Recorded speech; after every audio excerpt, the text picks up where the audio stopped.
Hello, Sunrise. There's so many of you here tonight. I'm overwhelmed. Get to an early start tonight because I believe I have a whole lot to get through. See if we go over or not. All right. So, before we start, let's go to prayer. Heavenly Father, I just ask you that you prepared all of our hearts tonight for this message, Lord God, and that we're able to receive it. And even if we don't want to hear it, that it still pierces through, Lord God. Tonight's topic is pretty dark, but we have to cover it so that the truth can be told, and we expose darkness like you told us to in Ephesians 5:11, Lord God. I ask you to continue to bring everyone here that's coming here safe, and that you also convict the hearts that need to be convicted, Lord God, and bring freedom to every heart that needs freedom from the dangers of what we're about to expose tonight. In your name, Jesus, we pray. Amen. All right, so as you guys know, my name is Chris Taylor, and our ministries Don't Let Them Burn. For those that haven't seen it before, here goes the trailer. You ready? Yeah. All right. This is Chris from Don't Let Them Burn. Let me tell you what it's all about. Our first goal is to spread the gospel of Jesus Christ to a lost and dying world through media. Our second goal is to expose the works of darkness, starting with entertainment, a device the devil uses to control your mind and soul. We also get into Bible prophecy, world events, the occult, UFOs, and other weird subjects. Why? Because these are the subjects that are interwoven into a lot of your entertainment. It's in your music, your video games, your reading materials, like comic books. Yeah, I love them comic book movies, right? You really want to know the truth about some of these subjects and how to protect yourself and your families? Then subscribe now. Don't let them burn. All right, preach the gospel and don't let them burn. Expose whatever you need to expose when you need to expose it. Don't be afraid of people. So you can follow me on YouTube, Rumble, Telegram, and X. On Telegram, it's Don't Let Them Burn Official. Join the channel and you'll get to see the news updates and whatever else we put out, including resources. So this is Game Invaders, night number 2, Decoding the World of Gaming. And this time, like I said before, it's going to be a little darker. I chopped out a lot of the gross, gory stuff that I couldn't show anyway. So, but you're going to see from people's mouths what they actually say. So Ephesians 5:11 tells us to have no fellowship with the unfruitful works of darkness, but rather expose them. And that's what we're doing here tonight. So what is a game invader? It's a satanic influence from this fallen world that taint what should be innocent and turns it into something profane. And what we're dealing with is the battle against the world, the devil, and the flesh. It's a continual battle that never ceases until Jesus Christ comes back. The world is always beginning, or begging, I should say, begging for your attention. The devil is always trying to influence and enslave you to sin. The flesh desires anything that's antithetical to the desires of God. So right now we're going to do a recap of the first one, and we talked about the fallen world. Understanding this explains why the world acts the way it does. We went to the origins of the first video games, and we covered a lot of detail there. Then we went to gaming consoles, and we went through the history of that, from Sony to Microsoft, Xbox, and Nintendo, and there are other ones. Then we went to the techno-psychological trap, which is geared to hook you into these games and get you very addictive. Then we went to the gaming economy, where we saw globally the gaming economy dwarfs films, the music industry, and American sports combined globally, right? So we went through some of the themes and on, whether it's nudity, demonology, and so forth, right? We went through escapism, because a lot of us, because the way our lives are structured, some of us are not happy, we're depressed or whatever, we look for this escapism. We say we don't want to go out in the world and cause trouble, kill anybody, so we'll sit in front of the TV, binge watch, or play games, right? So then we went to the virtual world and how it's calling you and how it entices you to stay there forever, right? And then we went to the real world, and this is what God created, and this is where we were made to function, not in a fake reality. Fanaticism is basically, if you're a fan, you're a fanatic, right? So it's basically a fervent zeal towards something, whether it's a cause or an object or anything that you desire. And it's extreme at that. So we went to worship, and worship is to give your time or adoration to anything. And our worship goes to God, right? Then we talked about the idea of an avatar, which is the embodiment of a Hindu deity or a representation or embodiment of oneself online. We went through first-person shooters. That's basically when you enter the body through your console, you see the hands and the guns, but you don't see the rest of your body. So it's a first-person view. We went to third-person shooters. This is where you see the back of the person, the whole body, and you'll see the gun or whatever they're carrying. It could be a backpack, doesn't matter. You'll see it plainly, right? Then we went through some of the addiction, which we'll go through a little bit of that tonight. Went through the emotional toll that people go through, whether it's male or female, doesn't matter. We went through the gaming atmosphere, how you create an atmosphere in your home, depending on how you set it up and what type of games you're playing, what you're inviting. We went through how video games and other online things can rewrite your brain, and not for the better, right? Then we went through digital psychosis, and there was one article we covered where the lady was playing Pokemon Go, and when she went to bed, this thing supposedly manifested in her room and tried to rape her. Okay? So then we went through the death of many gamers, from physical abnormalities like blood clots and heart attacks, failures from, or heart failure from sitting way too long. And we're talking about over 10 hours, or days even. So then we have these characters, they call the It's Justas. No one knew what I was talking about before, but I think you might get it now. They're the people that say, it's just a game. It's just a movie. It's just a book, song, a story, whatever, right? And these people are pretty much speaking from the heart and don't want what they love to be exposed.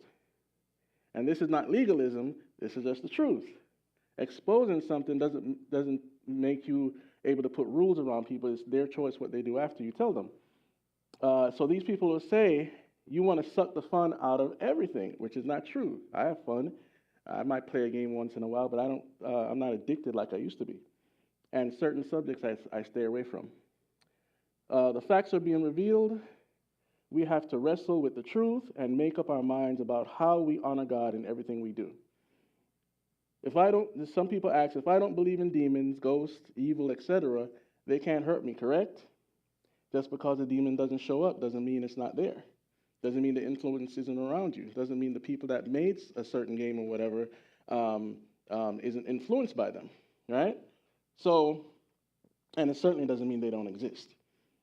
Playing games for hours doesn't affect me. That's what some people say. And what? It's just a game. It's just a, whatever they want to put there is an excuse to avoid accountability. And then we have these type of people before I get there. The heart, the Bible says, is deceitful above all things and desperately wicked. Who can know it? I'm pretty sure none of us knows exactly what's in our hearts, not in totality, right? So, and we run into these people that say there's nothing wrong with playing a game, right? There's nothing wrong, as if they've cracked the code of the universe, especially when it comes to games, right? They'll do zero research. They'll just protect what they love. And that's subjective anyway, to say that playing is nothing wrong with it. When we put that to the test last time, and we're going to put it to the test tonight. And we've already seen evidence, like I said before. So, the things of this world can and will cloud your mind. This is a spiritual war, and the demonic side takes no prisoners, are incapable of love, compassion, or mercy. Like Jesus said, the devil was a murderer from the beginning, right? And so he wants you dead. Doesn't always have to be physical. It should be different for Christians because what? Jesus didn't bring blindness. He brought truth. And so guard your heart. Not all video games or games in general are evil. That's not the message. But in every area of life, we have some rotten apples that should be avoided and exposed. If nothing is wrong with playing certain games, why are people's lives so upended? Here's an example. We're going to turn now to our GMA cover story. It's about a new lawsuit that claims some video game companies are intentionally addicting kids to the games. Whit Johnson has the story. Good morning, Whit. Hey, George, good morning to you. The mom you're about to meet blames video game addiction for her son's severe emotional distress, anger, and depression. After years of feeling helpless and trying just about everything to intervene, she's now taking on some of the world's top video game makers, demanding accountability and change. This morning, a major lawsuit taking on the video game industry. An Arkansas mother and son accusing manufacturers of intentionally designing games to be as addictive as possible.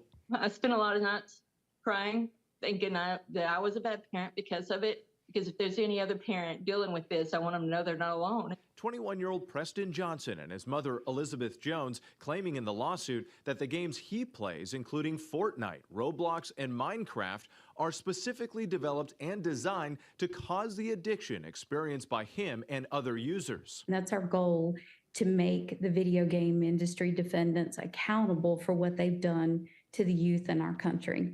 Johnson's mom says he started gaming at age 12 and by 16 had dropped out of school due to his desire to stay home and play video games.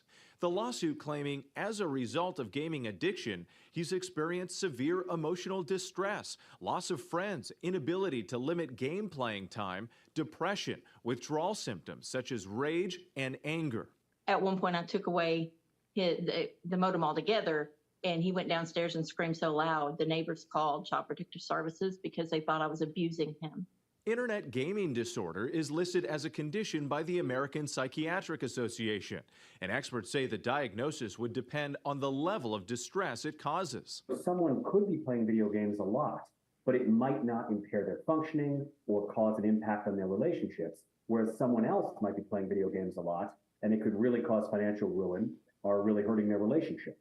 While many experts agree it needs more study, some psychologists say issues with internet gaming may not be a unique disorder, but a symptom of something else, like depression or autism.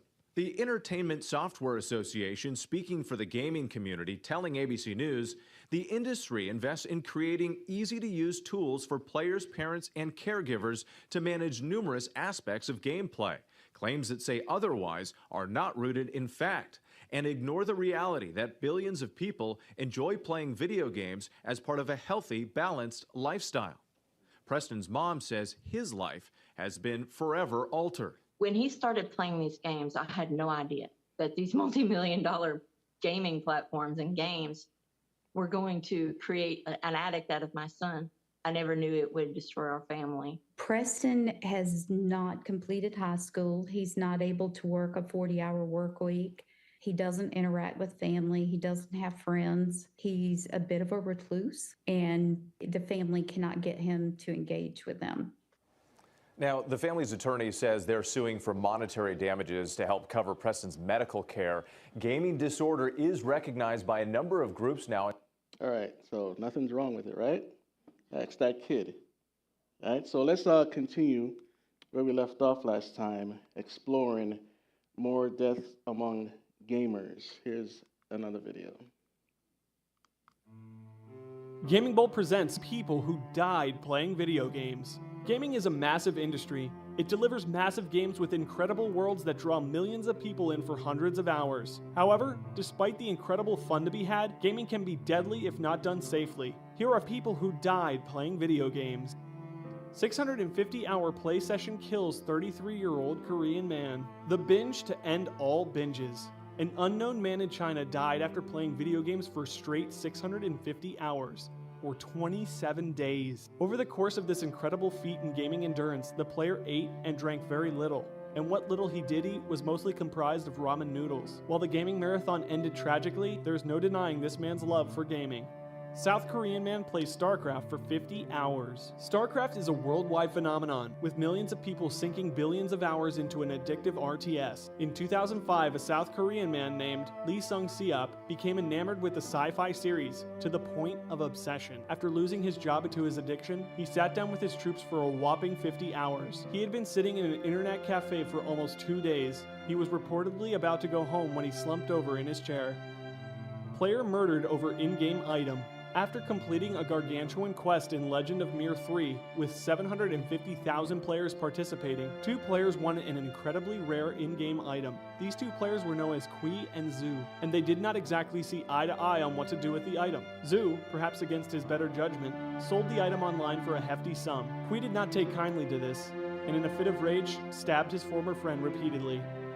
Wii Fit causes heart attack.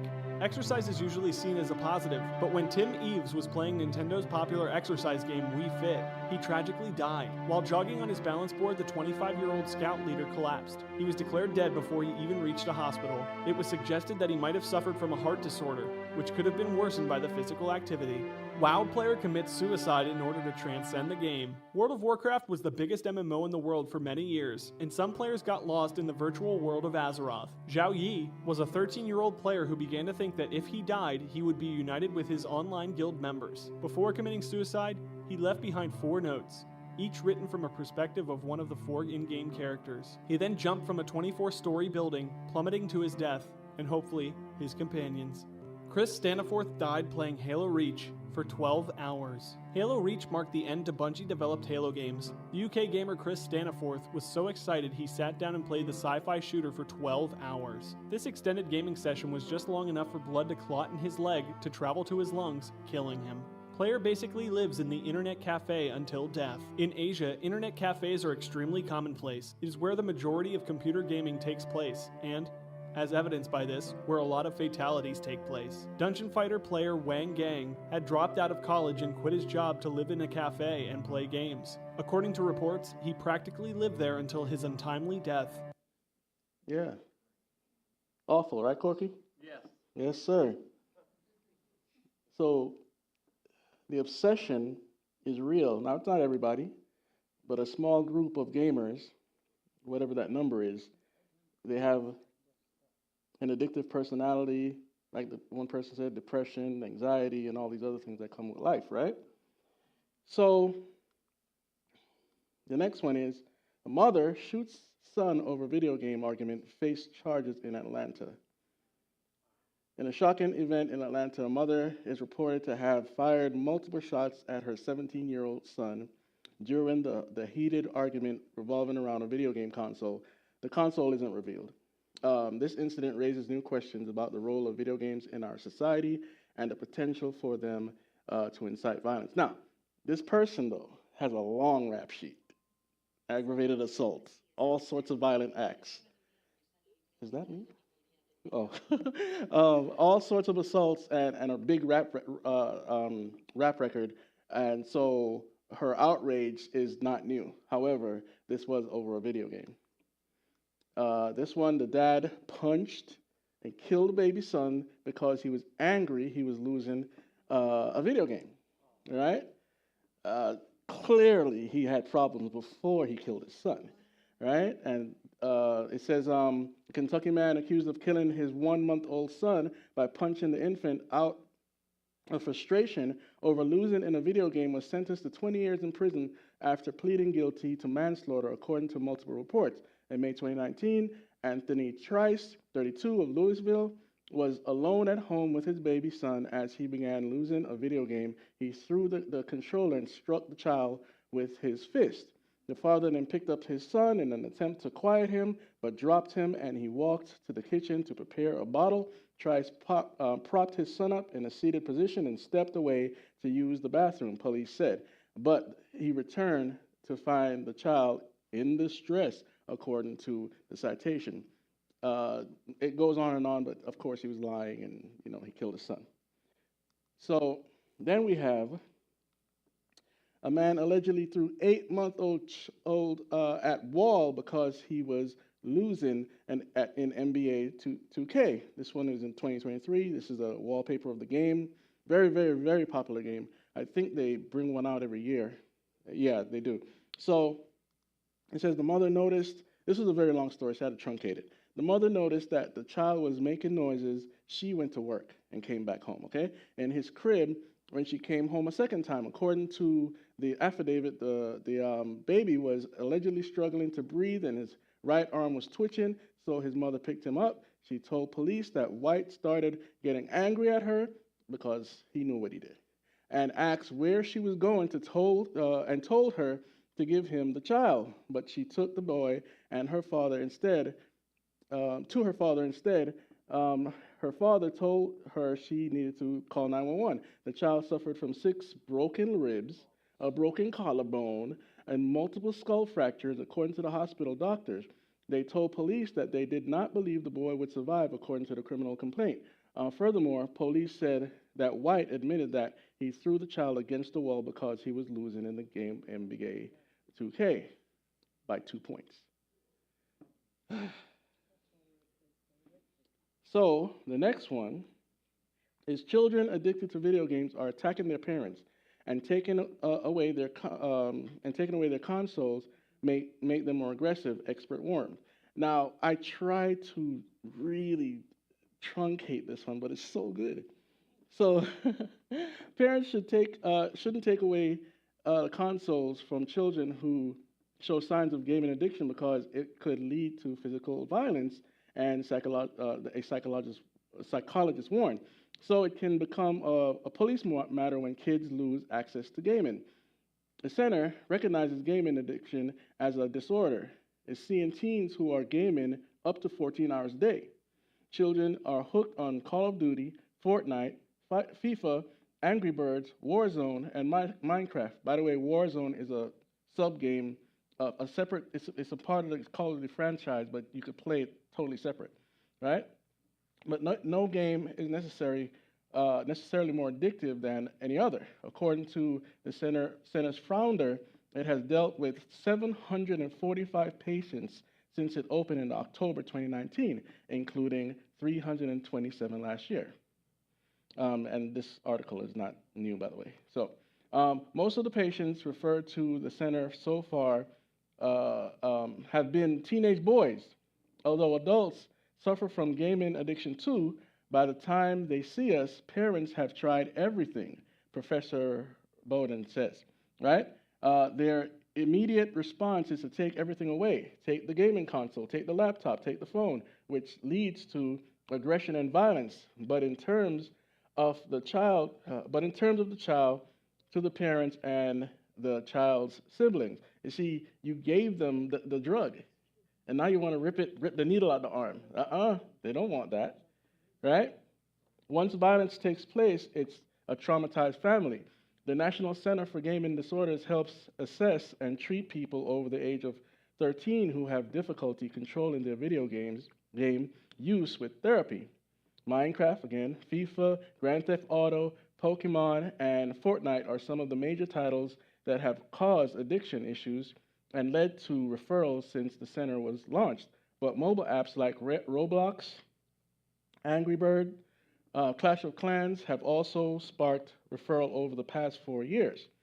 As well as acts of aggression, the center has seen some children self-harming.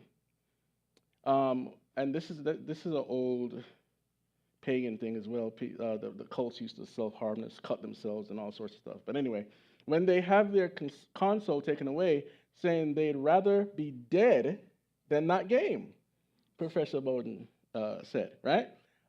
Others are skipping meals and avoiding having to wash. so they don't miss out on game time and say they would play 24/7 if they could. When we get to the next one, you're gonna see why they're saying this stuff, because they want to stay plugged in all the time. And I know that feeling, right? There's no time for anything else, said Professor Bowden Jones. These are children who don't brush their teeth, who don't shower for months on end. Now, I didn't do that. Right? Others don't get proper sleep and can't focus at school because they've been gaming through the night. Online gaming platforms such as Twitch and Steam that let users team up with people from around the world in different time zones exacerbate this. Remember last time I told you if my friends went to sleep in New York, my friends in California would wake up? Exactly what they're talking about here, right? Or in another country. Another use problem is addictive loot boxes in-game treasure chests that award players random virtual prizes. Depending on the game, loot boxes could contain a new gun or a fast car or even high-quality footballer. But they may also contain nothing the player wants or needs, even though they've spent real money on it. Critics have compared loot boxes to virtual slot machines and have called for them to be regulated like a type of gambling. Previous research has shown around in 6 children steal money from a parent to pay for in-game loot boxes. Gaming is still enjoyed by the vast majority, around 98% of young people without causing harm, but the remainder are needing serious help. Those particularly prone to gaming addiction tend to be predisposed to impulsive behavior and less emotional regulation. They're called brats. One's experience was shared by a mother called Lisa, whose son Ryan became addicted to games during the COVID lockdown. Ryan was playing games such as Call of Duty and Minecraft and on several different devices, including PlayStation, laptops, and smartphones. And if you don't know, because you don't play games, a lot of these games now, you could jump from one device to another.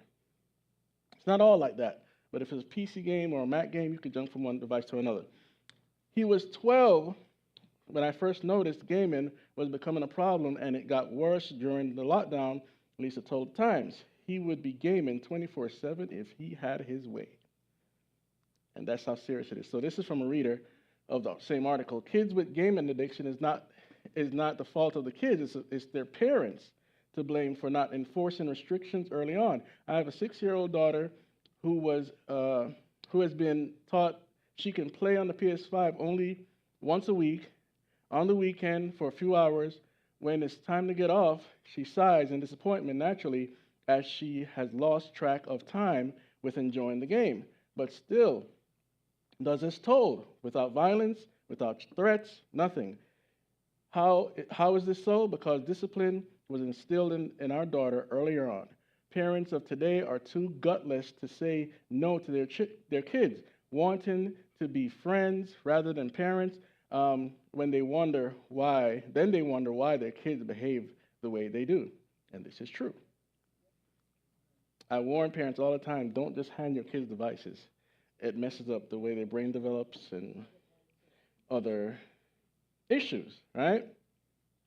So now, this one, Daniel Patrick killed mother, shot father because they took the Halo 3 game from him. So basically, without the long conversation, they took the game, they put it in a gun box, and they went to chill, and he went to the gun box, opened it up, took out the game, took out the gun, went to his parents. His father, he said, close your eyes for a surprise. And the father, of course, trusted him. And then he felt his head get numb, and he was bleeding. And then he realized he'd been shot, looked at his wife, she's dead. And this is what this kid did to his parents. So this is another video. These are some killers that were inspired by video games. So a Norwegian extremist named Anders Breivik was convicted of killing 77 people and attributed his training to practice using aim sight in Call of Duty Modern Warfare. Daniel Petrick was barred from playing Halo 3 by his parents, and so, to retaliate, he stole his father's safe key, opened the lockbox containing the game and a gun, and shot both of his parents. Nathan Brooks did the same exact thing after receiving a General Electronics ban from his parents. A South Korean couple was accused of neglect and starving their infant to death after playing Prius online for days on end without tending to their child. This is similar to Cody Wajan, who taped his child's mouth shut during his gaming session and suffocated his child, leading to charges of third-degree killing over an Xbox gaming session. Many mass shooters like Nicholas Cruz and Adam Lanza are thought to have been inspired by Call of Duty, thanks to logging 10+ hours per day in the game leading up to their horrific acts. And finally, GTA has been accused of promoting dozens of citywide crime activity in places like New South Wales, Alabama, and even New York City. That's terrible. Yeah. And one of the reasons why Call of Duty keeps coming up, they bring out another game every year, cycles every year, from 3 or 4 different companies. So it remains popular. And at the top of the list, top 5, probably number 1 or 2, depending on the year. Now, attorney from Wisconsin boy accused of killing mom over video game asked to lower bail to amount in piggy bank. Ridiculous. So this is the news report about the same kid. New at 5, for the first time, we are hearing from the family of a 10-year-old being charged as an adult for killing his mother. This happened just more than a month ago at their home near 87th and Hemlock. Our Uba Ali joins us live now after speaking with his aunt and grandmother. And Uba, what a painful time for the family. Yeah, absolutely. But they're holding on to the great memories they shared with Kiana. Man, they remember her as the life of the party, someone who adored her children. That's why they say this makes it extra difficult. It's hard because she's supposed to be here. That thought keeps Laretha Mann and her family up at night. It's a tragedy that cuts deep. I can't believe he did it. Her 10-year-old grandson is accused of killing his mother, Kiana Mann, at their home in the early hours of November 21st. Detectives say the boy told them he got the gun because he was mad at his mom for waking him up at 6 in the morning and that she would not allow him to order a virtual reality headset from Amazon. Did you ever think your nephew was capable of this? No. Absolutely not. Rhonda Reed still has a hard time understanding why her nephew, according to prosecutors, planned the murder of his mother the night before. He was upset about these devices being taken.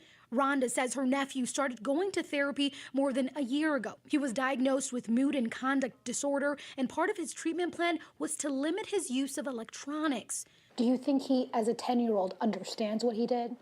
I don't think he understands the brevity of what he did.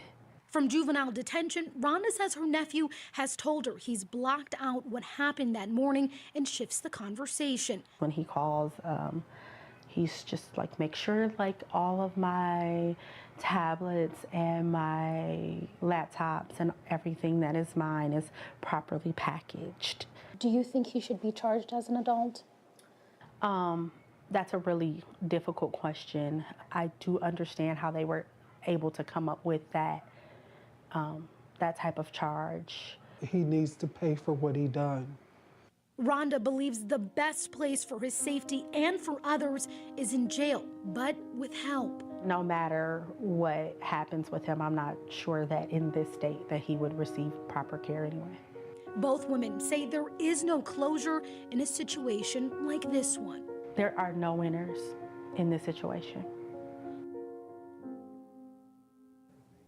Extremely tough season for this family. That 10-year-old. Yeah, so we don't really know the whole story. Something's going on with that kid that we cannot see. Is it just the electronics? Is it something spiritual? We don't know. And I mean, the electronics that he's so worried about instead of his dead mother, they're going to be obsolete by the time he gets out of jail, I'll tell you that much. So the invasion continues. Do you remember when games were simple? No online predators, AI companions.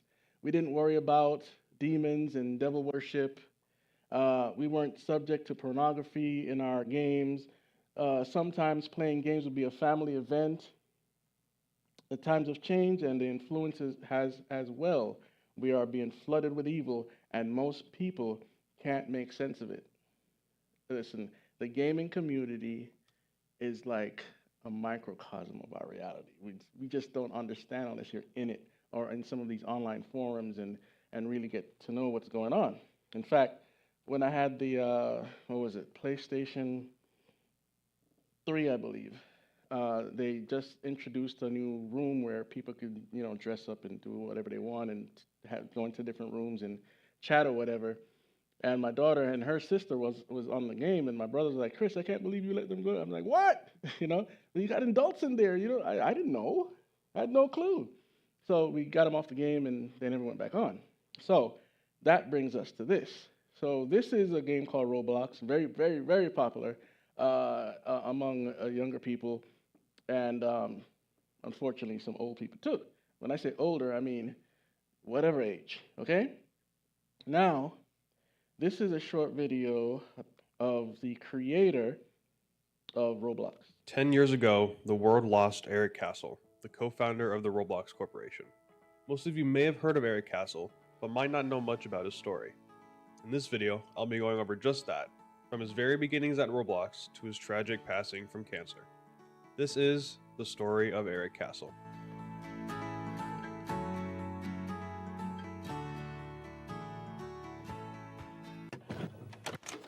Hi, Eric Castle here. I'm here to show you a new feature that we're working on here at Roblox.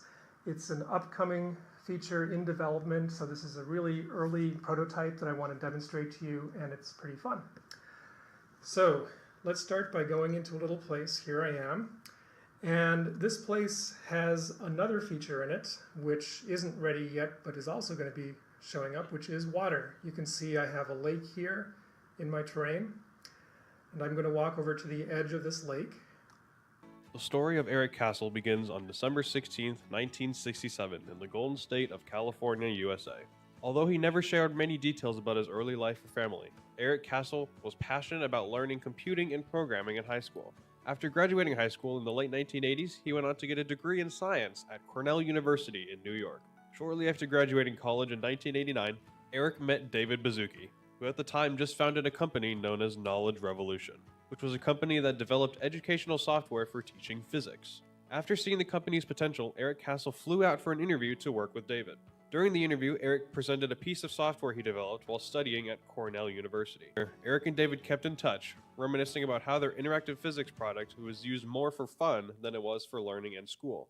They saw that kids were building all kinds of funny and unique contraptions, and had talks about what would be the ideal ultimate online building toy. They wanted to build a 3D world that was completely physically simulated, where users could build, share, and play together. This was the foundation for what would eventually become Roblox. In 2004, Eric and David started work on the original Roblox product in an office located in Menlo Park, California. Over the next few years, they would build it up to its initial release on September 1st, 2006. Roblox was a massive hit, gaining over 50,000 users in the first year of being released. Seeing the potential for the company, Eric and David hired additional employees for the company.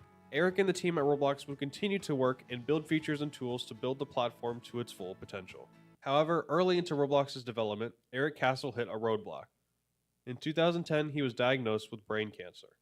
Battling with cancer is never easy, but Eric Castle fought long and hard. Unfortunately, on February 11, 2013, Eric Castle lost the battle to cancer and passed away.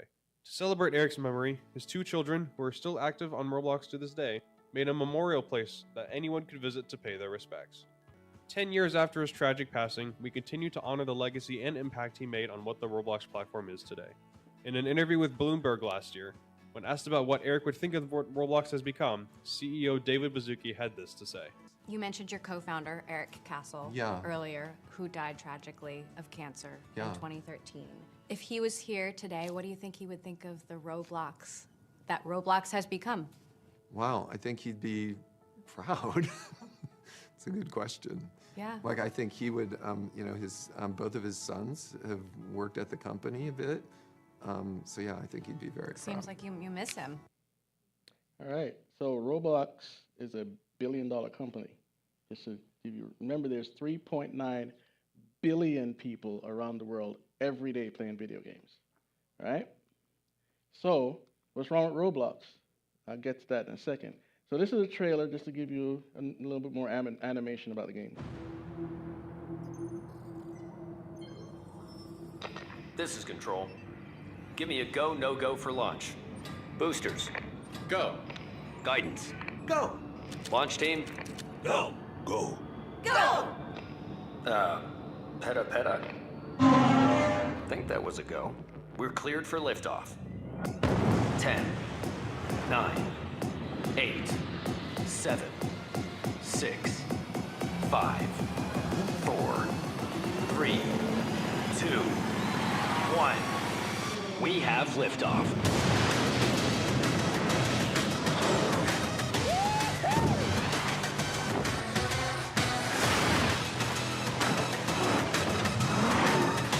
We're coming in hot.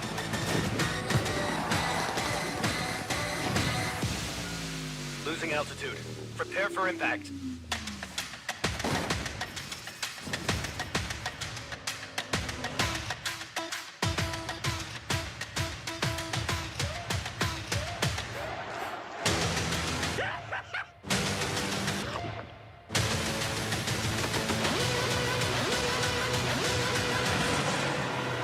We've reached hyperspeed. All right, so you see, you can create pretty much any world you want in there. I mean, it's all ugly to me, but so this one tells one of the dangers of Roblox. It is kind of not safe to play Roblox right now. App called Roblox. Important warning to parents about who's chatting with their kids. Continuing challenges with problematic content. And make sure parents personally know who their kids are chatting with. There could be vulgar material and even messages geared toward your child. Adopt Me, Royal High, and Brookhaven are the 3 games you need to be careful of. Wait, what do you mean careful? No one is safe on Roblox. Shoot, that's intense, but I'm dead serious. It's a dark place, bro. There's sketchy people, bro. Like, and not the e-daters. I'm talking about the actual dangerous people, man. Can I just mute them? So it's not about muting people. They trick kids. Dude, they just need to remove these RP games. Like, get these people out. All right, so it's flooded with predators. All right, and you never know who you're talking to. I didn't gather a lot of material about this game. We've got a couple more things to show you, but the controversy right now is these predators. And so one says, outrageous. Michael, the young man behind Real Schlep, helped expose child predators on Roblox. And how did the billion-dollar company respond? Not by fixing the problem, not by teaming up with him, not by protecting kids, but by threatening him with a cease and desist. Didn't they just ask what the creator of this thing would think of the game today? Would he be on board with this? I don't know. But his ex-partner sure is, and whatever team they're working with, Roblox has done more to silence a whistleblower than to stop predators on their own platform. Let that sink in. And this is the young man they're talking about. Just gotten a legal complaint from Roblox. I'm not even joking. They have sent a cease and desist letter to me, and they've gone ahead and banned every account I own. And you might be wondering, what heinous crime did you commit to possibly deserve that? Well, what I did was get predators arrested on their platform. Actually, 6 of them. I got 6 predators arrested within the Roblox community. Some of them, the crimes are so heinous, I can't even say here on TikTok or wherever this is going. And the thing that's crazy about it is that Roblox has taken a more firm action against me, a person getting these people arrested, a person that law enforcement has made public statements saying that they are glad when people like me go ahead and give them information so that they can arrest these people. Roblox has sent me the cease and desist letter, not these predators. That is absolutely insane. And the other thing that's crazy about this is Roblox itself. It is a predator haven. There are games on Roblox like XYZ Public Bathroom Simulator. That's about 7 million visits, and the whole premise of the game is showering together with kids. That is the whole game. If you join it, you're going to see predators, you're going to see naked avatars, you're going to see people peeing and all this sort of weird stuff. If I was a parent and I saw that, I would be outraged. I would be totally outraged. And parents aren't aware of this, and it's so sad. I get emails from kids daily about all the horrible stuff that they're exposed to. I get emails from parents talking about what their kids were exposed to. And there are so many predators on this platform. It is actually unreal. So it's quite crazy to see Roblox go after me, a person trying to get predators arrested off of their platform, than the predators. Why? I don't get it. I don't understand. Because your mind isn't as corrupt as theirs. Yeah, and when you get rid of one predator, 3 more pop up. That's how bad it is. Probably more than that. All right, so that's Roblox. And the next one is, oh, how cute he is. Pokemon. It's a deception. They're called pocket monsters, and it's very popular. One of the biggest games, top 5 in the whole world. All right? I'm not going to talk too much about this because I can go 2-3 hours talking about Pokemon. All right? So what we're going to do is listen to this first. We're back now with something that may explain any odd behavior you've seen on the streets recently. The smash hit mobile game app Pokémon Go has only been out for a few days, but it's already got millions following their smartphones to the most random places, and police fear possibly into harm's way. NBC's Jolene Kent has more.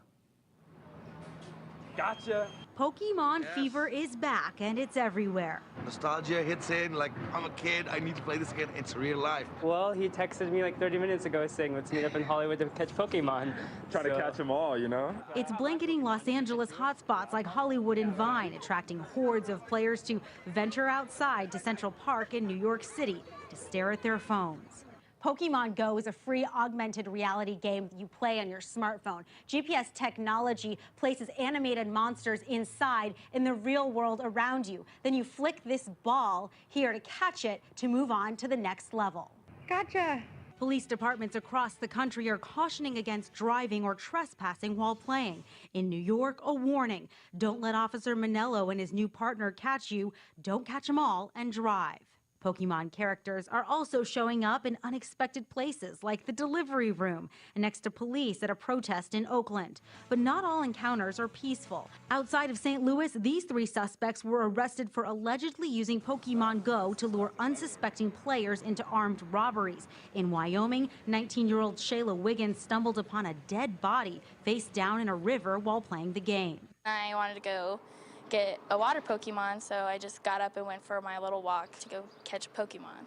The game warns players at the beginning to be alert at all times, but on social media, injuries are posted as badges of honor, bumps, bruises, and scrapes, proving that virtual reality can be just as dangerous as the real world, especially when you gotta catch them all. Jolene Kent, NBC News, Los Angeles. Yeah, and so the easy definition of a monster is a demon. That's what has always been thought of hundreds of years ago. So today we've been kind of dumbed down to think that a monster is only just, you know, like the Hulk or, you know, a werewolf or, you know, anything ugly that can cause trouble, but they're demons, right? So this from this article, it says, whether video games can cause players to behave violently has long since been debated. However, titles like Pokemon Go have been at the center of atrocious crimes, including several murders since the game launched in 2016. Additionally, Pokemon cards have been seen a rise in theft, one of which ended in a fatal shooting in April 2022. Now, a mother from Atlanta, Georgia, has reportedly shot her 17-year-old son several times in the heat of an argument about a video game console. So, and there are scores and scores of articles all over the place, people running over people, people getting hit by cars, people falling off of cliffs, and on and on and on it goes with just Pokemon Go. All right, so this is an excerpt from one of the shows I did called Pokemon Deception, and this is from a pastor that went down to South America to visit a ex-shaman that became a Christian named Shoefoot. Now, Shoefoot can't speak a lick of English. Listen to the rest. Many years ago, I'm going to read this to you. This is from Mike Dawson, who is a missionary in the jungles of South America. And there's a guy down there who just died. His name is Shoefoot. That's what we call him. And he worshipped Satan at one point. I'm going to read, these are words from Mike, not from me. As missionaries working with the Yanomamo, I'm constantly reminded that when it comes to spiritual matters, I'm not the expert. Shoefoot was an ex-witch doctor. He accepted the gospel of Jesus Christ many years ago when my parents first started working with the tribe back in the early 50s. Although still a young man, when they arrived at the village, he was a witch doctor of considerable fame. He had already attained the highest level of, I can't pronounce that word, it's some kind of evil. Or the English translation is child eater. So he achieved the status of child eater. Because he could attack other villages in the spirit world, stealing the souls of the child there and causing the child to die. These souls were given to the many cannibal spirits who were his accomplices in murder. The soul would then be eaten by these demon cannibal spirits. Although having attained the highest he could go by his own admission, he was being overwhelmed by the bondage he was under even before he heard about the saving power of the gospel. So once he clearly understood that Christ was the only way to be freed from the bondage, he accepted Christ's claim on his life, and his life has never been the same. One of the times I was reminded of how much more the expert he is in spiritual matters happened one day a couple years ago.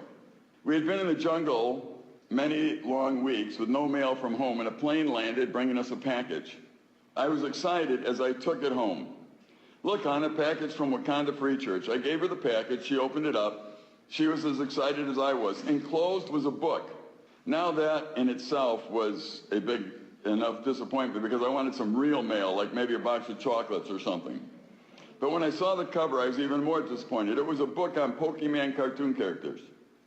I'm an old school cartoon, Bugs Bunny, Roadrunner, and their friends, and really don't get into any of the new ones, especially the ones that look as ugly as these did. Then we noticed there was also a letter enclosed with the book, and we read it together. Dear Mike, it said, it seems our church is having a discussion about Pokémon. With the church divided about this toy, so they were sending this book of all Pokémon characters to me, asking me to have Shoefoot look at it and see what he thought about the characters.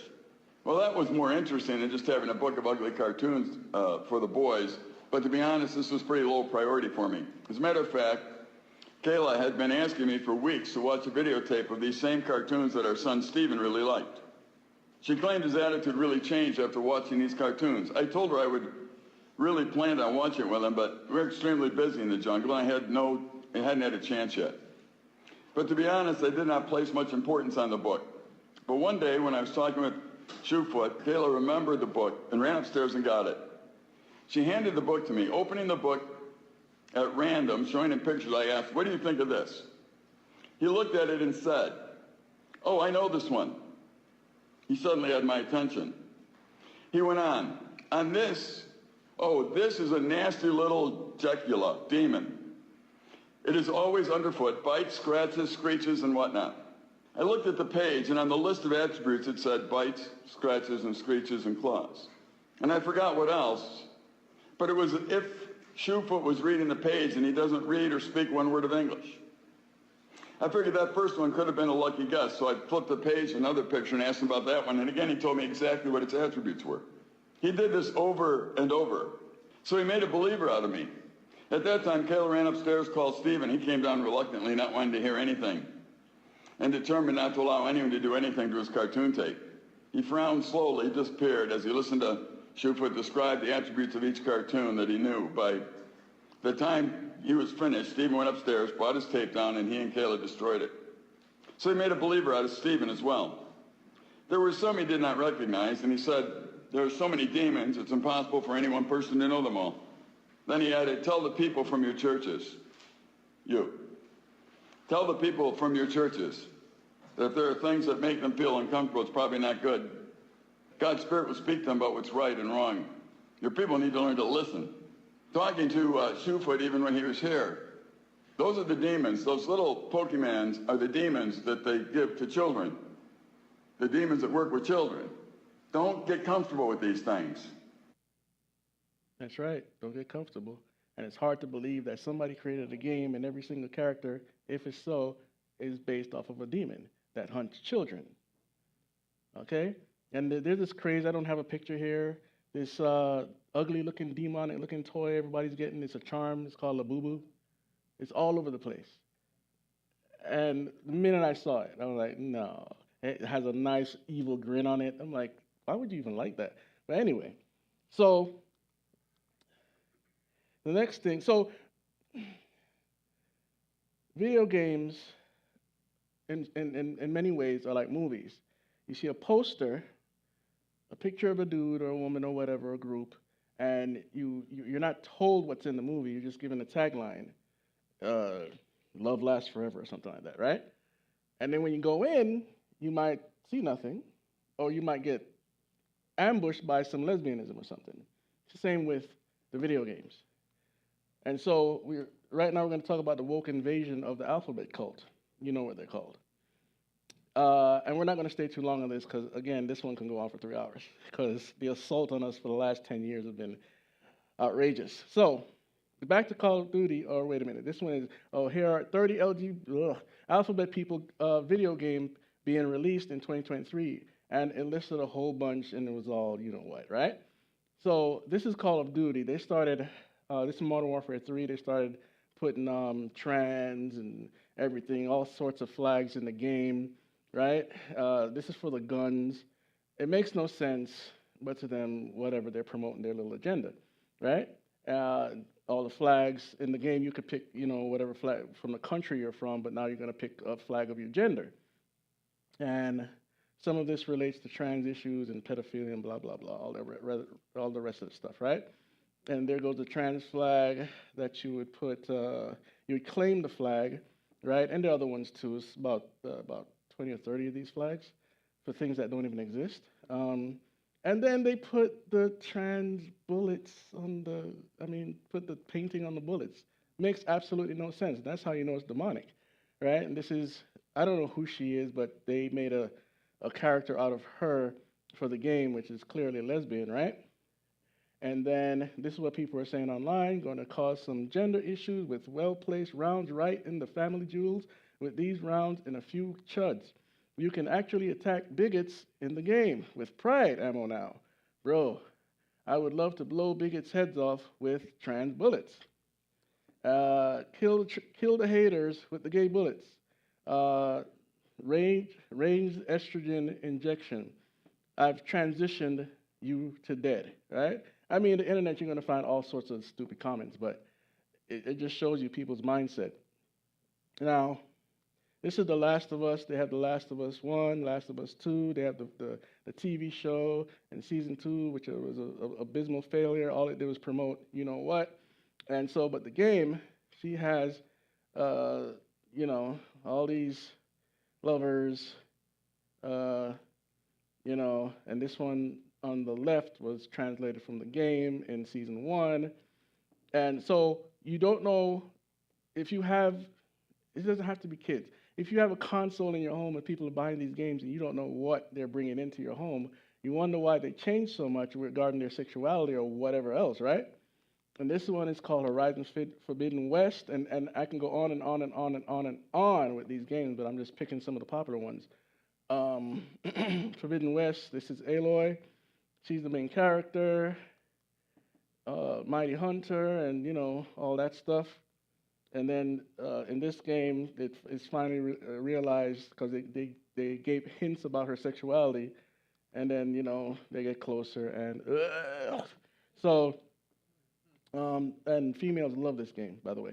So then we have this Mortal Kombat. I don't talk too much about this game because it's very brutal. You can't really show much from it, but anyway, this was an IGN report when all of this, I'm the first homo this and the first homo that came out. Mortal Kombat's first gay male character may be new playable Mortal Kombat X character Kung Jin, according to an interpretation of flashback scenes exploring the character's past.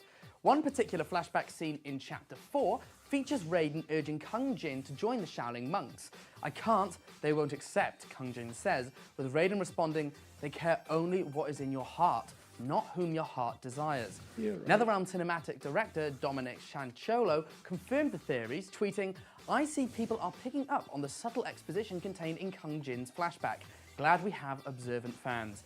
We've previously explored in depth why we need more gay characters in games and noted that subtlety in writing should always be praised and it's more representative of real LGBT people. Sexuality is a spectrum and should be depicted as such, avoiding the pitfalls of stereotypes. Released on 14th of April, series creator Ed Boon revealed earlier this week that Mortal Kombat X is the biggest launch in the franchise's history.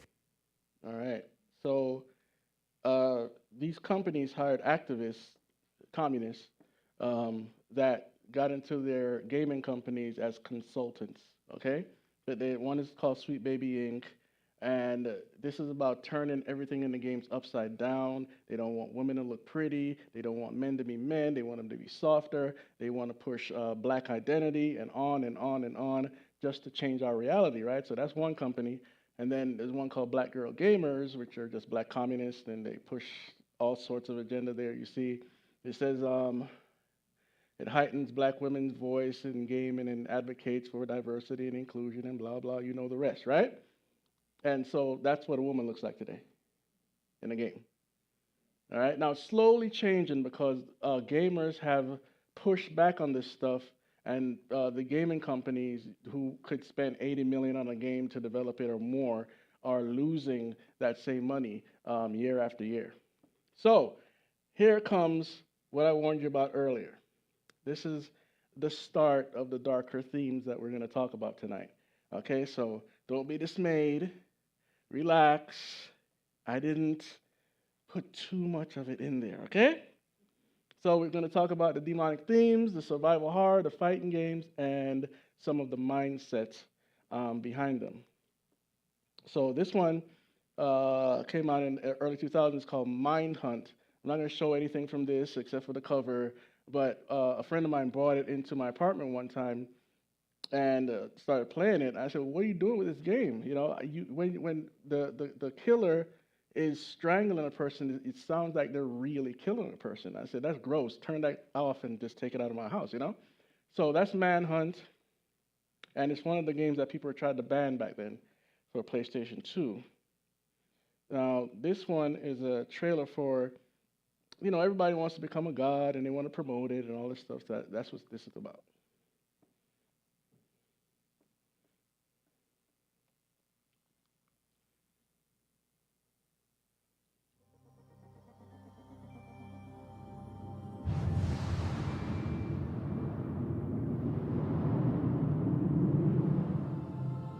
I've learned that anyone can be a god, so long as someone believes in them. My journey started with these two devoted followers. They looked up to me for nurture and inspiration as they developed their lives. I could sculpt and mold every inch of this beautiful landscape using only my touch. As I've grown in power, so has their civilization thrived. I've watched my adoring followers as they've lived and learned and loved, and enriched their lives as they progressed through the ages of humanity. However, the path has not been without difficulties. At times it has been challenging, but I've had the power to prevail.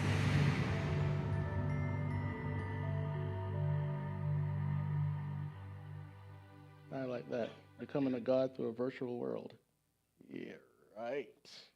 So the next one is called this one is called Worship. I stumbled upon this just looking around the internet. And so it was at the PC Gaming Show in 2024. It says, grow your cult with your friends. Worship. New trailer showcases the chaos you can create in a dark roguelike, whatever that means, where you start a cult, summon monsters, and engage in all sorts of hijinks. It was a Kickstarter campaign, basically. So this is the trailer.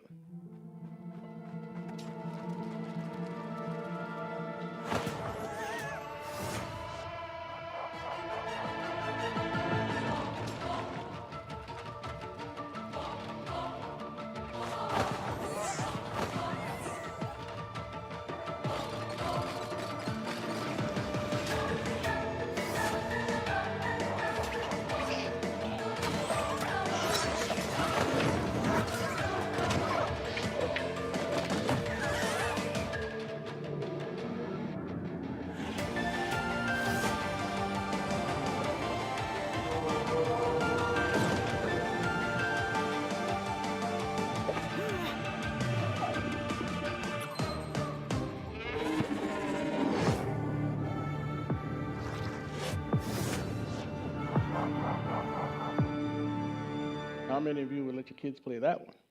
Right? And some people, they get more into the occult by playing these games. And the reason why those circles were being drawn is because that's part of the witchcraft rituals in the occult, and it's obviously made with blood. So, so this one is Cult of the Lamb. So they have all sorts of packs, the Heretic Pack, the Relics of the Old Faith, the Unholy Alliance, Woolhaven, I guess because you're sheeps or whatever, or lambs. And then this is the trailer.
Notice how the same creature keeps popping up in different games, the one with the multiplies. It's some demon from somewhere, I don't know what it's called. But the themes continue. That's obviously a pentagram on the floor from the same game. So they're trying not to make it too scary, but more kiddie. And, you know, children will get drawn to this stuff if they're not being monitored. And so the next one is Final Fantasy VII Rebirth. This is where, now, plenty of these games do this. This is where they're summoning demons, okay, through the games. For one is called Shiva, that was the one from Hinduism. Another one, Infrared from Islam, basically a jinn. Or Ramu, which is a thunder god or a wizard. An old man carrying a staff. Then we have Leviathan. Some say it's Satan. We know it's a creature from the Bible. But in certain lores, it's a demon, a powerful one from black magic for centuries. And we have the Phoenix, a Goetian demon, and it's found in Egyptian myth too. Bahamut, related to Behemoth. This is related to, I think, let me see here, the Arabic cosmography. And then Odin from Norse mythology. This is just some of the summonings.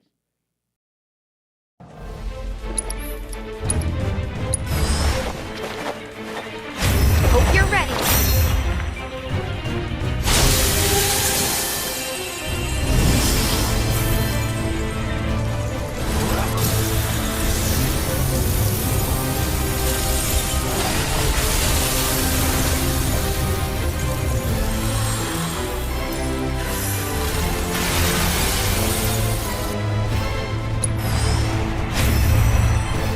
Duty calls.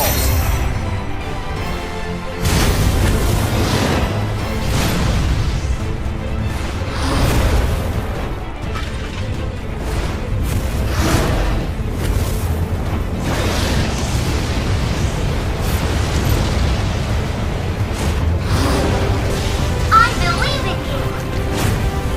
See you soon. That's your cue.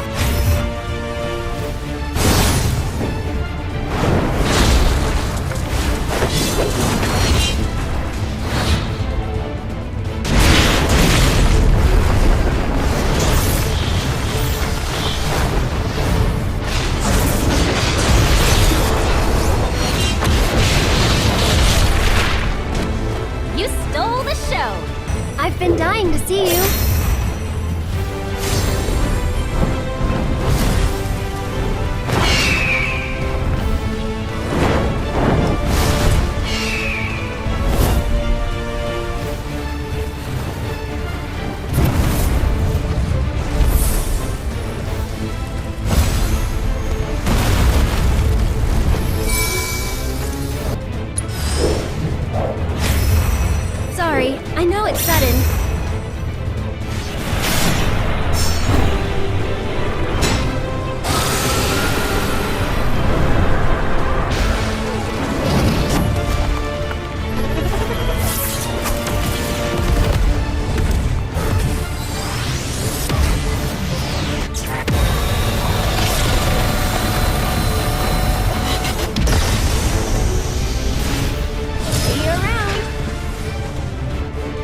Get him.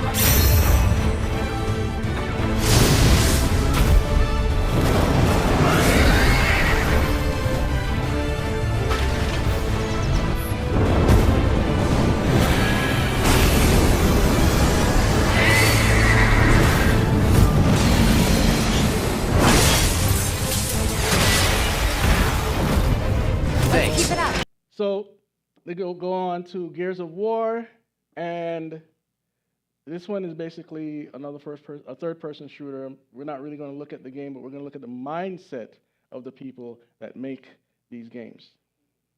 Audio is everything. The sound of Gears 2 is crunchy. In one word, I'd say meaty. I talked to Mike Larson, who's the audio director on the project. I'm like, Mike, it's got to be crunchier. He's like, what does that even mean? I'm like, it just needs to have that crunch. See, we're close. He likes crunchy, I like meaty. I think being meaty and crunchy is really the same idea of really pushing the sounds, to their ultimate potential. It's like the world. It's heavy. It's grounded. It's substantial. You can't have thick characters, big monsters, heavy environments, grounded environments, and have tinny, light sounds. They have to carry their own weight as well. It needs to hit, it needs to have punch, and it needs to just deliver and solidify what the entire experience is. They're actually voiced by, normal, regular voice actors, and they do really great monster voices. But what's amazing to me is that they have almost complete control over their phlegm in their throat. In addition to the vocal tonality, there's... Like, it's really both disgusting and yet intriguing. Because the director can actually say, yeah, I just need a little bit more phlegm or a little less phlegm, and they can do this really strange, like they just bring it out of nowhere and do this amazing stuff that basically sounds really cool, like you don't even need processing, but when you're done, you pretty well want to throw up. Yeah. The weapons need to feel heavy and powerful, and when you blast something, you want to see lots of chunks. The way that the player interacts in Gears of War is by shooting the world. That's essentially his virtual hand. And what he does is he essentially reaches out and touches the environment. He's touching his enemies to eventually defeat them by unloading bullets into them. We have the Scorcher, which is our take on a flamethrower. If you reload the gun perfectly, the shot goes further and it burns your enemies to a crisp, and there's much screaming and rejoicing when that happens. When you play multiplayer of Gears, it's not just about playing it, it's also about watching it. If you die in Gears, you're forced to watch for a little while. That's a very powerful thing when you know other people are looking at you. And if you knock your enemy down, he's trying to crawl away, and you have an option to do all sorts of cool, nasty, hideous things to him, you're going to do it, and you're going to get a good reaction from the crowd. Yeah, I kind of like the beatdown, like when you turn the guy over and you can punch him out. I think that's really cool visually. And I love the sniper skull crush.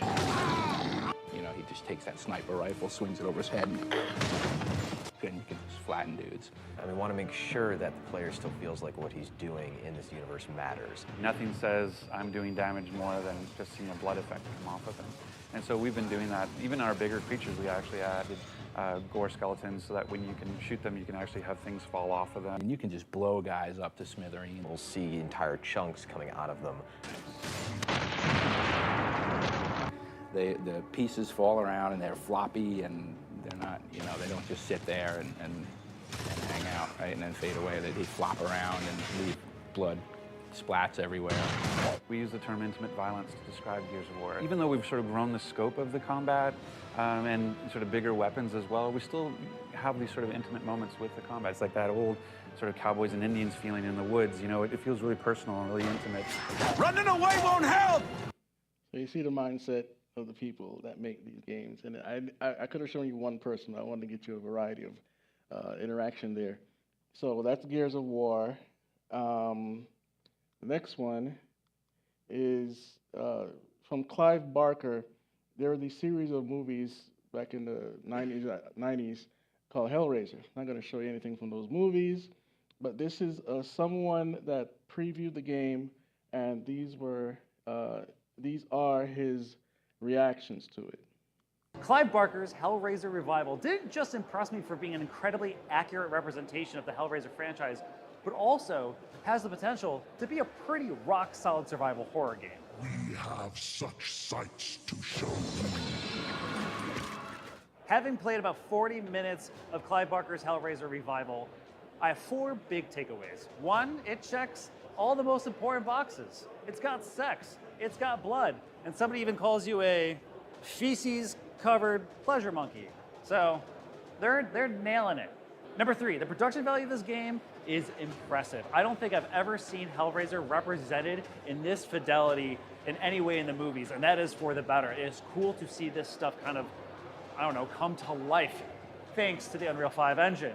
And lastly, the game is so brutal, it is so graphic, that at my preview event, they had vomit bags, just in case you couldn't handle. Starting from the top, Clive Barker's Hellraiser Revival is a first-person, narrative-driven survival horror, which, for me, well, that's checking all the boxes because those are all things that I love to hear. But in an era where horror movie franchises are just, I don't know, kind of being turned into video games, those video games are often asymmetrical multiplayer horror games where, whether it's the Texas Chainsaw Massacre game or Friday the 13th or any of those, they also did Killer Clowns from Outer Space. I'm very relieved that Saber Interactive is taking a much more refined approach in trying to honor Clive Barker's material, and so much so that they are working with Clive Barker in order to develop this game. They are not cutting any corners on this. They are going full on horror, gore, nudity, and then of course, like, you know, leather demon dudes who are coming out of hell or heaven, depending how you look at it, and they're not pulling any punches. In fact, it is so graphic, it is so intense, that of course the first question I asked the developers, I imagine everyone's going to be asking them is, so, what is this game going to be rated?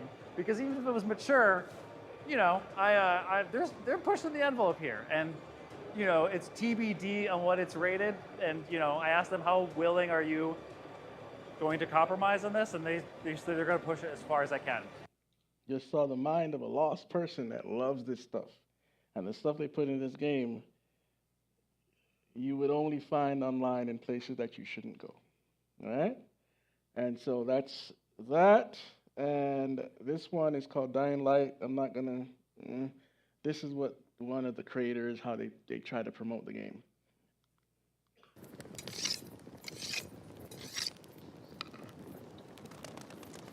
Welcome to Castor Woods. My name is Timon Smektawa, and I'm here to give you an exclusive look of the amazing and brutal world we have created for you in Dying Light the Beast. Here I am, sitting in what was once a beautiful national park, now given way to decay and danger. Castor Woods is a stunning open world full of distinct biomes for you to discover. Experience total freedom as you go anywhere, climb anything, run for your life, and drive through the countryside as you scavenge for resources, fight for survival, and explore. All day and all night. But whatever you do, please remember, never, absolutely never, underestimate the horrors of Castor Woods. Biters, once unsuspecting tourists, now roam the landscape mindlessly.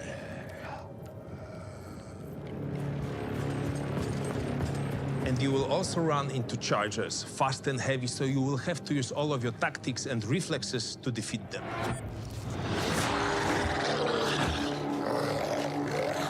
And when you're brave enough, go toe-to-toe with a volatile, the apex predator, the king of the night, a monster so powerful it's practically unbeatable. Unless you use your beast mode. And beast mode is a unique type of brutality you will inhibit as Kyle Crane. Witness the fierce conflict of beast and a man as you try to control your rage and your powers, because you never know when you might need them.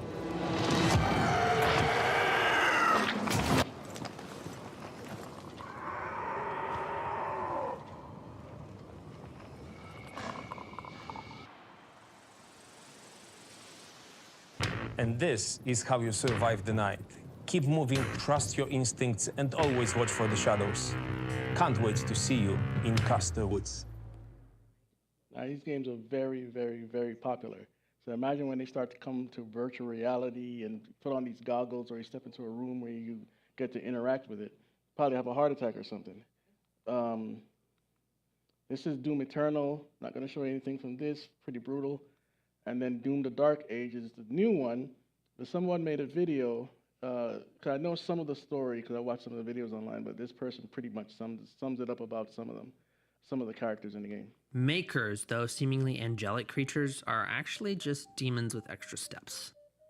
Let me explain. Before the beginning of time in the Doom universe, one being existed before all, a primordial entity called Devoth, who was undying and possessed godlike power. For all intents and purposes, he was a god, at least with a little g. He created many of the creatures of hell, but at the time, they weren't the twisted monsters we know. His creations didn't share his immortality, however, and each one was cursed to die. In the eyes of Devoth, this simply wouldn't do, and so he searched for the secrets to eternal life. Try as they might, he and the citizens of Jakad, now known as Hell, were unable to find a solution to the problem that plagued all life. In an effort to find this answer, Devoth created the Makers. Their purpose was to find the secrets of immortality using their great intelligence. Through a series of events that are much too complicated to explain in a single short, the Makers eventually betrayed Devoth, sealing off his realm and leaving its inhabitants cut off, with nothing to do but fester in rage and ruin. So if Devoth is the creator of demons and the creator of Makers, then in a way, Makers are also demons. I mean, the Bible says that these demons are afraid of hell. There's no king in hell. There's a king of the abyss that the Bible talks about, but Satan doesn't rule hell. He's in heaven accusing us of everything under the sun, right? And so the world has a totally warped version of hell in their minds, and they create all sorts of fantasies out of these imaginations. And so Resident Evil is one of these survival horror games, one of the first me and my brothers ever played, and all people could talk about at the time was the dogs in the game. There were some zombie dogs. This is just a version of them busting through the window. I'm not going to show you more than that. But this game and Silent Hill were the two games that put survival horror on the map, at least that I remember. And from there, it just got more popular and more popular and more popular. So now, remember, Call of Duty always comes up, right? And so this is Call of Duty Ghosts from years ago. Now, I stopped playing any survival horror or anything have to connect it to Halloween or anything a very long time ago. But when this came out, I said, I got to feel how it feels to play the character. You know, like I said last time, curiosity killed the cat, right?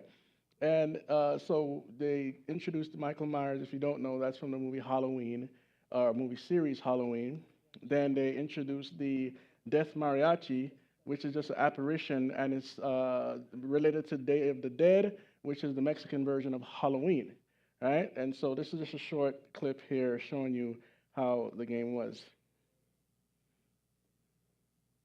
Now you get your care package, and then you run around as Michael Myers. I don't think I put any of the killing in here because it was a little, blunt. So no pun intended. But that's you. And then this one is for the Death Mariachi, where you run around and you inflict death and turn people into apparitions. And on and on and on, the death goes. If you're Michael Myers or the mariachi, you're pretty much almost invincible unless somebody hits you with a very powerful weapon. And that's another part of Call of Duty. And we're going to expose a little bit more about this franchise. This is from the zombie modes, where people have told me that they had family members that had to quit the game because these rituals were getting too satanic. Well, you think, right? The whole premise of this thing is based on witchcraft and the occult. And so this is another view of that, and there goes the demon rising up there in the middle of the altar there. And more hexagrams and all these things that summon demons and whatever you want to bring into the world. That's another picture of the same demon. And this is from another version of Call of Duty, some mystical book or whatever. And then they had this weapons pack called Dark Rituals, which clearly has satanic writing all over the gun, right? And on your clothing and on your face as well. So that's it for Call of Duty. And so this is Street Fighter.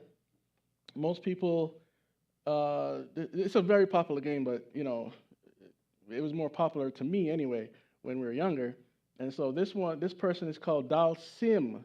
He is the yoga master. If you don't know, yoga is Hinduism, and Hinduism is yoga. They're one and the same. There's no difference, okay?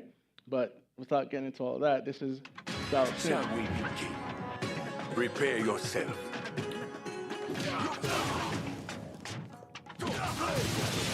Of yoga. Time to resist. Ready yourself. This was preordained. Accept it!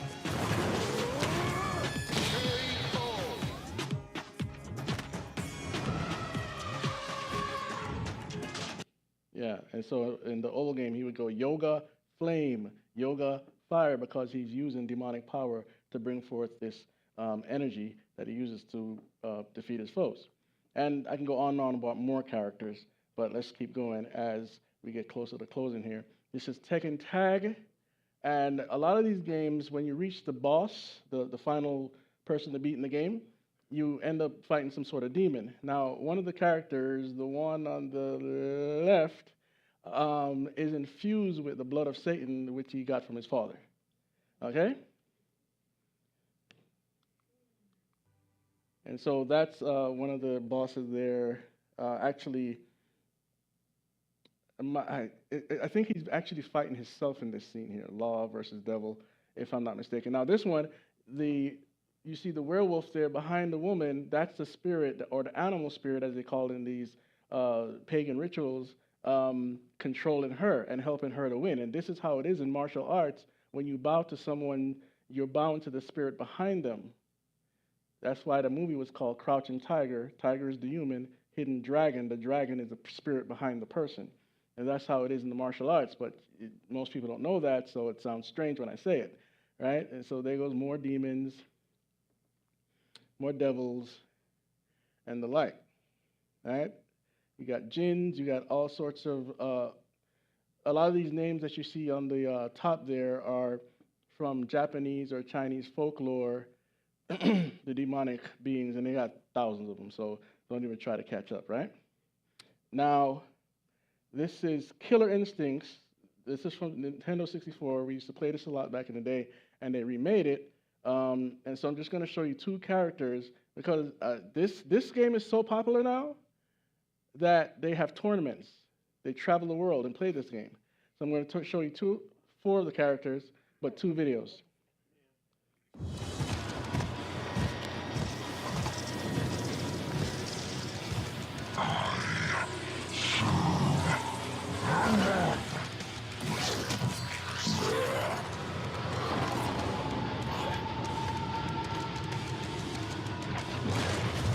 To your god. Ready. Fight.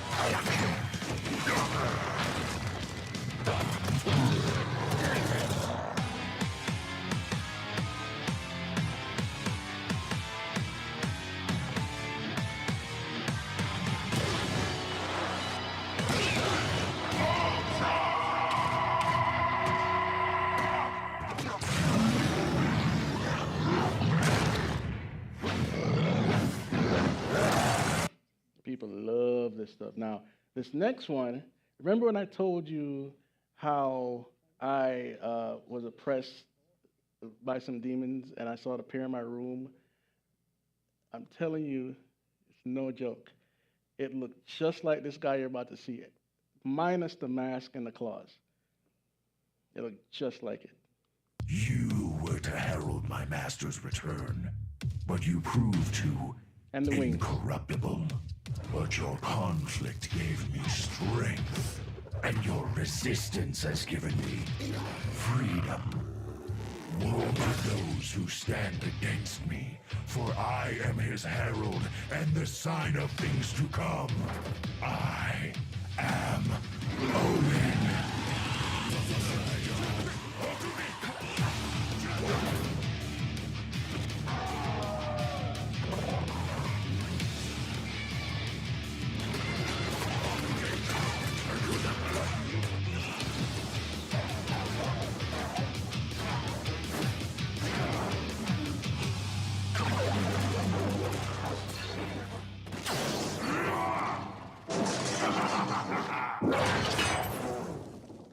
It looked just like that. It just manifested in the room. Like, again, without the mask, without the claws and the wings, but it looked just like that. Smoky. So anyway, this one, not as possible, but it's good to point out because they made two of them, so it had to be somewhat possible. I mean, not possible, but popular. So those creatures right there are the demonic creatures that are infused to him, and he has this spirit animal that follows him around to assist him. This is a short. I had to cut this one really short, but anyway. You again. Was wondering when you were gonna show up. Shh. I got a staccato. He's over here. You're not so tough now, are you? Hello, monkey. It's been too long. Give us a hug. I'll pass, but thanks for the help. What's that smell? You tell me. I came from your noggin. Or did you forget that already? Come on then. Let's move.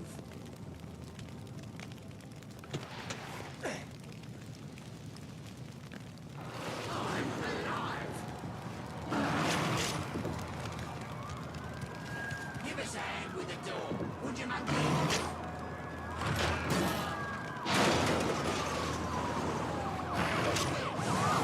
Places to go, people to kill.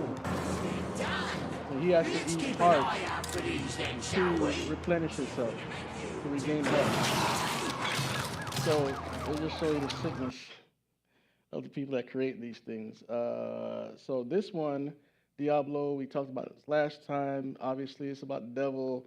This is some of the manifestations in the game. One of them is Satan, and he goes up into heaven and kills God, or so he thinks. And then in the new one, this is Lilith. I don't know anything else about the game except that they introduced Lilith. Didn't play it. Don't want to play it. I don't care. But people should know that these things exist out there. This is some of the gameplay here without video. You see the hexagram or whatever that is there, and it's a top-down view of game in the game. So anyway. Then we have this one. I showed this a couple years ago, Rapture Rejects. And this is a trailer for it. Dear Almost God, done, guys. Every Almost day I done. strive to be closer to your light. I pray that when Judgment Day, that most holiest of days, comes upon us, when you bring all the good people to heaven, that I may live in eternal glory by your side. Amen.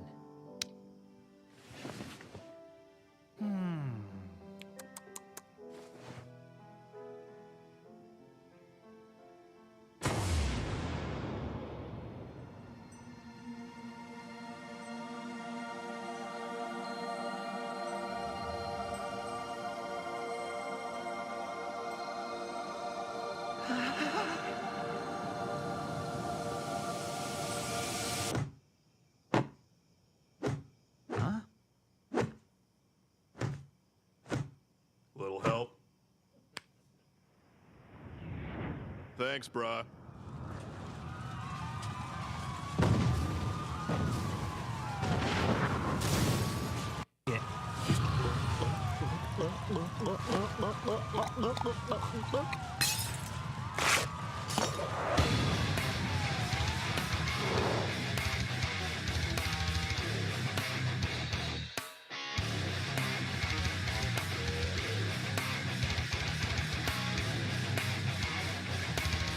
Harold! Get down here this instant! You didn't bring the leaves! Smell you later, you old bag! I'm sorry, I didn't mean it! So no one takes the no one takes Bible prophecy seriously, you know? I mean, what happens after this? I mean, they show it in the game, but they don't take it seriously. You know, they think it's all fantasy from the Christian world, right? So, so the rest here are just screenshots. The Elder Scrolls series, Morrowind, Skyrim, they're all full of the same sort of necromancy, magic, sorcery, and all the rest. They got Bloodborne. I've never played it, but it was very popular. Dark Souls, all the same theme over and over again. Demon Souls, Demon Hunter. That title is so popular now. There's a movie that came out, K-pop Demon Hunter, very popular right now. Another Demon Hunter game, Demon Slayer, and you see how cute it is, so you're not going to think it's anything bad. Then you have this thing called Demon Drop, and it says here, dive into the dark world of Demon Drop DX, the ultimate monster hunting adventure, an action-packed skill game in pixel art style for up to 3 players simultaneously.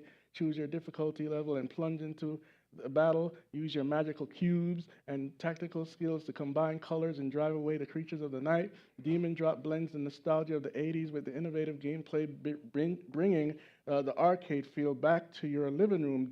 Dive into the monster hunt, conquer the challenge, and become the king of the dark world of Demon Drop. Basically, become like the king of hell.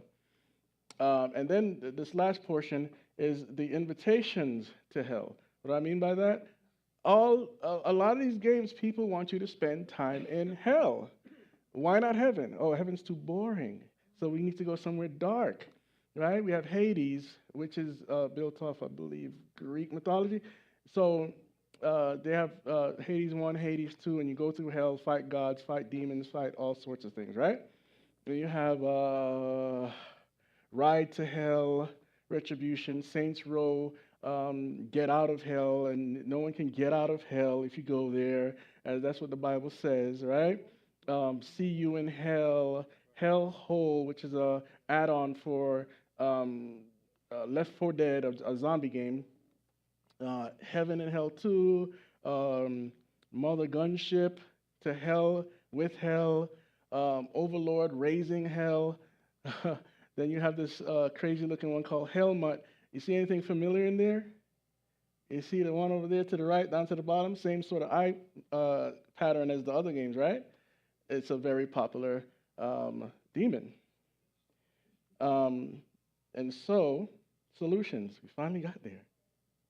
Solutions, right?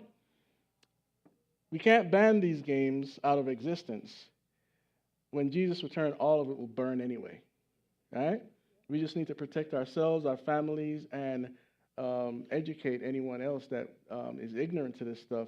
They don't have to know everything, but they need to know that there's a danger.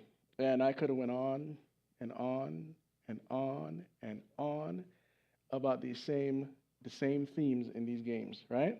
So pretty much get away from the evil influence. These games don't bring peace. They bring anxiety and nightmares. And I haven't even shown you any testimony about the nightmares, right? Let the peace of Christ, of Jesus Christ, reign in your heart. Consecrate your life to Jesus.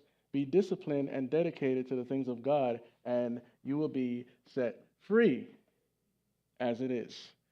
And so the next one will be on November 5th, and that will go more into the technology, the future technology, where all of this is going. So we've seen the foundation, we've seen all the demon, dark stuff, now we're going to see the technology.